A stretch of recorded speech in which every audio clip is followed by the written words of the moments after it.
Bonjour, Philippe Le Gall, président du comité régional de la conchyliculture. Notre interprofession représente donc 450 entreprises sur le secteur de Bretagne Sud, qui va donc de Brest jusqu'à l'entrée de la Loire. Nous avons environ 5500 hectares de concessions, avec principalement des productions d'huîtres, moules, palourdes et coques.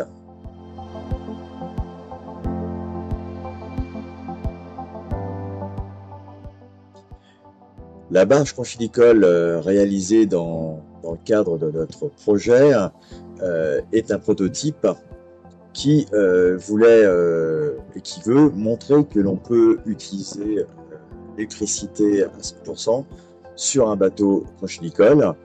Étant donné que nous sommes très proches du littoral et que nous avons des navigations relativement courtes, qui sont de 3-4 heures par jour maximum, cela nous semble adapté.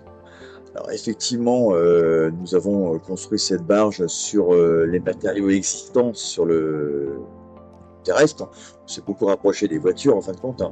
Donc aujourd'hui, dans cette barge, nous avons deux grosses batteries de chez BMW et qui alimentent donc deux moteurs hors-bord Torqeedo d'environ 80 chevaux si on fait une comparaison avec les moteurs essence.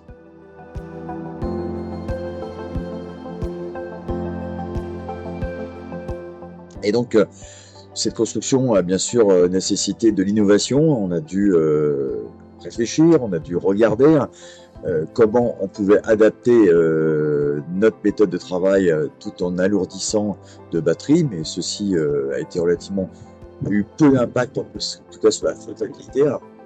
Mais par contre, c'est sur la sécurité maritime que ça a été le plus compliqué à assurer, notamment le risque d'implosion ou de fusion des batteries.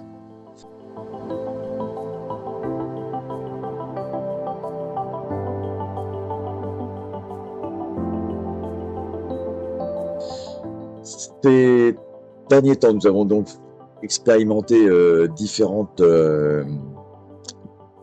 travaux avec, donc les professionnels l'utilisent pour la tester, voir ses avantages et ses inconvénients. Et aujourd'hui, en tout cas, sur la navigation, c'est très pratique parce que nous n'avons plus du tout d'essence à bord et nous n'avons plus de fuite. Enfin, c'est vraiment sain pour l'environnement. Ça, c'est la première constatation que l'on peut faire. Et ensuite, le travail concret sur cette barge ressemble tout à fait à une barge traditionnelle avec des moteurs thermiques.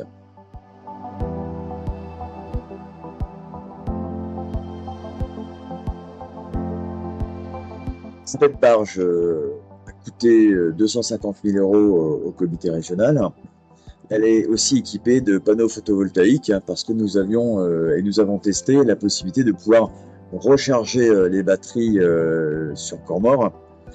Pour l'instant, ce point nous pose des difficultés techniques et opérationnelles. Donc, nous sommes pour l'instant obligés de la recharger sur une prise de secteur terrestre traditionnelle en triphasé pour que ce soit plus rapide au niveau de la charge.